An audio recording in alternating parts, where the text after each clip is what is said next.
Bismillahirrahmanirrahim. Assalamualaikum warahmatullahi wabarakatuh. Perkenalkan, saya Resti Aulia Dewi, NPM 192154112. Di sini saya akan memaparkan analisis artikel hasil penelitian dengan judul Dampak Penggunaan Animasi Interaktif dalam Pendidikan Biologi di Universitas Maroko dan Sikap Siswa terhadap Animasi serta TIK secara umum. Nah, untuk penulisnya ini ada 3, yakni yang pertama ada Sarah, Raji, kemudian Rashid.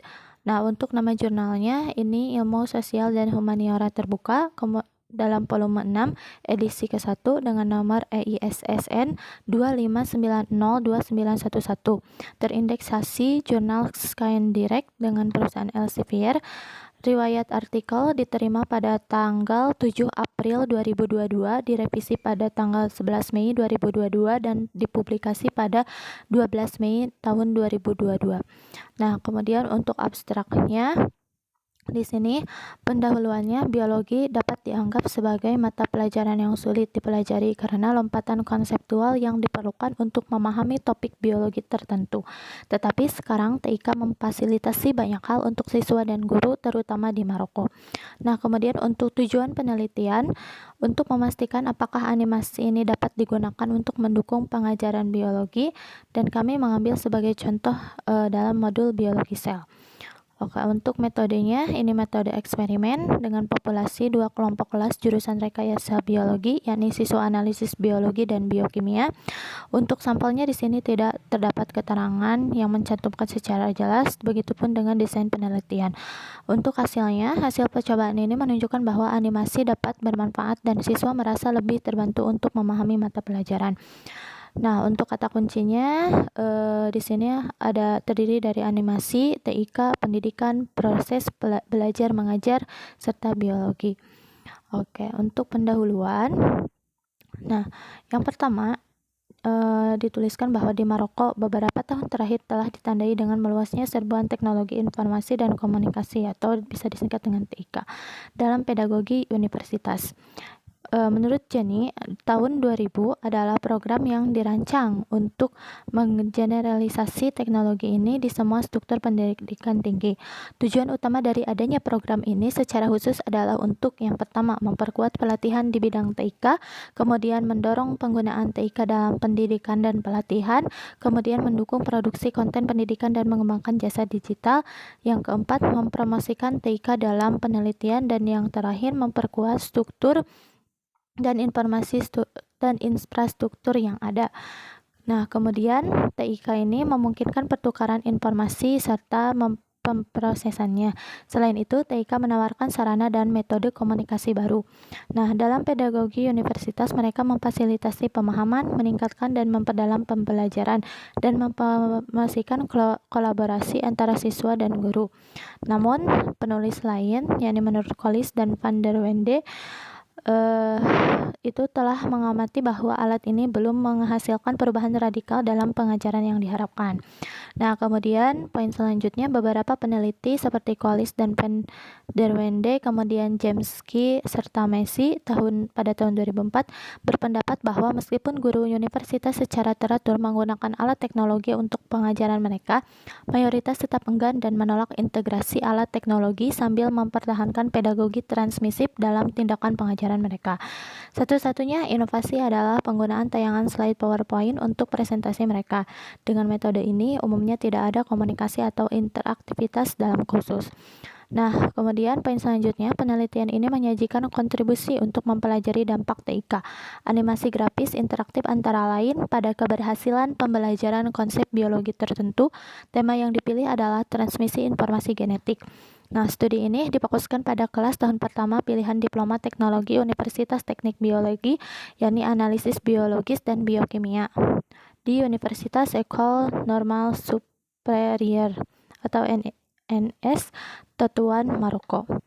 Kemudian landasan teori yang digunakan dalam penelitian yang saya temukan, yang pertama, potensi kognitif teknologi untuk mempromosikan pengembangan keterampilan tingkat tinggi oleh developer dan Stribel tahun 2008. Kemudian perdebatan perspektif dan alternatif untuk sistem pendidikan dari Paris L. Harmatan pada tahun 2008. Kemudian untuk metode atau desain penelitian ini menggunakan analisis kuantitatif dan kualitatif melalui dua kuesioner yang masing-masing ditunjukkan untuk siswa dan guru. Nah, untuk populasinya, dua kelompok kelas jurusan rekayasa biologi, yakni siswa analisis biologi dan biokimia sebanyak 255 orang. Nah, untuk sampel yang diteliti terdiri dari satu kelompok yang terdiri dari 47 siswa, 27 dari mereka termasuk dalam kelompok A atau kelompok eksperimen yang mempelajari kursus informasi genetik dengan bantuan animasi grafis interaktif. Kemudian, 20 orang termasuk dalam kelompok B atau kelompok kontrol yang mempelajari kursus dengan cara transmisif. Tujuannya adalah untuk mendeteksi kesulitan yang dihadapi oleh siswa dan untuk melihat apakah animasi grafis memberikan nilai tambah dalam proses pembelajaran. Nah, untuk instrumen penelitian yang digunakan itu ada dua, yakni yang pertama wawancara, yaitu untuk memverifikasi hasil yang diharapkan, kemudian kuesioner ditujukan untuk pengajar universitas. Kemudian langkah penelitian terdiri dari 3 tahapan, yaitu yang pertama tahap perencanaan dengan penyiapan angket kuesioner yang terdiri dari 14 item, kemudian tahap pelaksanaan dengan memberikan angket kepada pengajar dan mahasiswa, dan terakhir tahap pengolahan, yakni data yang didapat berdasarkan hasil analisis kuesioner. Nah, kemudian di sini untuk hasil ini terdapat gambar grafik data hasil dari kuesioner. Oke, kemudian lanjut ke pembahasan. Nah, poin pertama, berdasarkan hasil kuesioner menunjukkan bahwa mayoritas guru universitas terus mengatakan bahwa mereka mengalami kesulitan dalam mengajarkan informasi genetik. Penyebab menurut mereka ada beberapa macam, yakni yang pertama pada level siswa seperti dalam aspek bahasa, prasyarat, dan orientasi. Bahasa pengantar di universitas berbeda dengan yang diajarkan di sekolah menengah karena sebagian besar mata kuliah diajarkan dalam bahasa Prancis. Jadi, siswa berada dalam situasi di mana mereka harus mempelajari mata pelajaran dan bahasa pada saat yang bersamaan.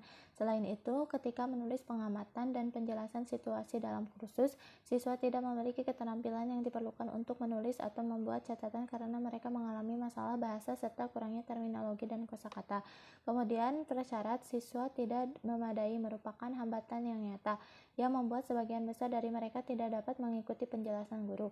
Akibatnya, tingkat konsentrasi dan motivasi mereka terganggu. Kemudian, dalam hal orientasi, tingkat ilmu tidak memungkinkan pemegang sarjana muda untuk mendaftar di bidang yang dipilih oleh vokasi, melainkan dengan keputusan orang tua. Inilah sebabnya mengapa mereka tidak berhasil melampaui semester pertama studi. Untuk poin selanjutnya, penggunaan animasi grafis interaktif dan TIK secara umum. Menurut analisis data kuesioner guru universitas, mereka dapat diklasifikasikan menjadi dua kategori.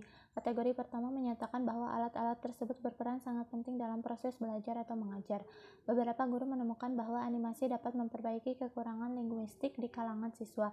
Salah satu pernyataan yang dibuat oleh guru, yakni karena siswa tidak dapat memahami ucapan saya sebagai guru dengan sempurna.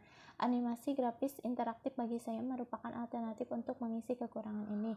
Dengan demikian, menurut mereka, penggunaan animasi grafis memudahkan pemahaman mata kuliah oleh sebagian besar mahasiswa dan menempatkan mereka dalam situasi diskusi dan debat di antara mereka sendiri dan dengan para pengajar. Animasi memecahkan penghalang antara guru dan siswa yang didasari karena adanya masalah bahasa.